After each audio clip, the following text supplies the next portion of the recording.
आणि नाशिक मनपा निवडणुकीमध्ये भावाभावामध्ये जुंपली। भाजपचे नेते दिनकर पाटील यांनी दशरथ पाटलांवर हल्लाबोल केलाय।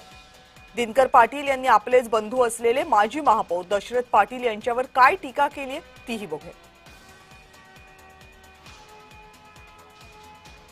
नाशिक महापालिकामध्ये सर्वाधिक लक्षवेधी ठरत असलेली निवडणूक म्हणजे दिनकर पाटील यांच्या प्रभागातील निवडणूक। मागच्या काही दिवसांपासून ही निवडणूक अत्यंत लक्षवेधी ठरत आहे। अगदीच काही दिवसांआधी मनसेतून भाजपमध्ये जाऊन दिनकर पाटील हे नाशिक महापालिका निवडणूक लढवत आहेत। एक रॅली काढून ते मतदारांना मतदान करण्याचं आवाहन करत आहेत। आपल्या सोबत दिनकर पाटील स्वतः आहेत। अण्णा, अचानक मनसेतनं भाजपमध्ये गेलात, निवडणूक लढतायत, कसा प्रतिसाद?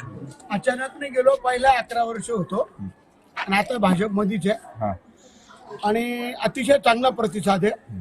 सन्माननीय मुख्यमंत्री देवेंद्र फडणवीस साहेब आणि या नाशिक जिल्ह्याचे जलसंपदा आणि सिंहस्थ कुंभमेळा मंत्री गिरीश भाऊ महाजन, त्या मतदारसंघाचे आमदार श्रीमती हिरे आणि तसंच या भागाचा विकास व्हावा, नाशिकचा विकास व्हावा त्या दृष्टिकोनातून जनतेचीच मागणी होती आणि आजचा जो आपण प्रतिसाद बघितला अतिशय चांगला प्रतिसाद आहे। आणि 1992 पासून या भागात मी 4 वेळा निवडून आलो, माझी पत्नी 2दा निवडून आली। ते 25 वर्षांनी घराच्या बाहेर निघतात, त्यांना विधानसभेला 1300 मतं आहे आणि या प्रभागात 80 मतं आहे। त्यांचा कोणी विचारही करणार नाही, त्यांचं तुम्ही नाव पण घेऊ नका, ते आमच्या समोर काहीच नाही आणि जनता त्यांना स्वीकारत पण नाही।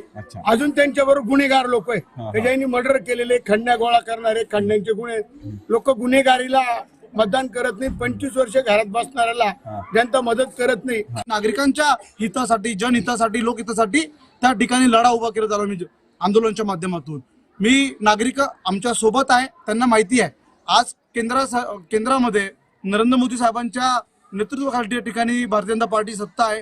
राज्यात देखील भारतीय जनता पार्टीची देवेंद्रजी फडणवीस साहेबांच्या नेतृत्वाखाली सत्ता आहे आणि आता 1 वर्षाने होणाऱ्या सिंहस्थ कुंभमेळ्यामुळे भरगच्च निधी असा नाशिक शहराला, जिल्ह्याला त्या ठिकाणी प्राप्त होणार आहे।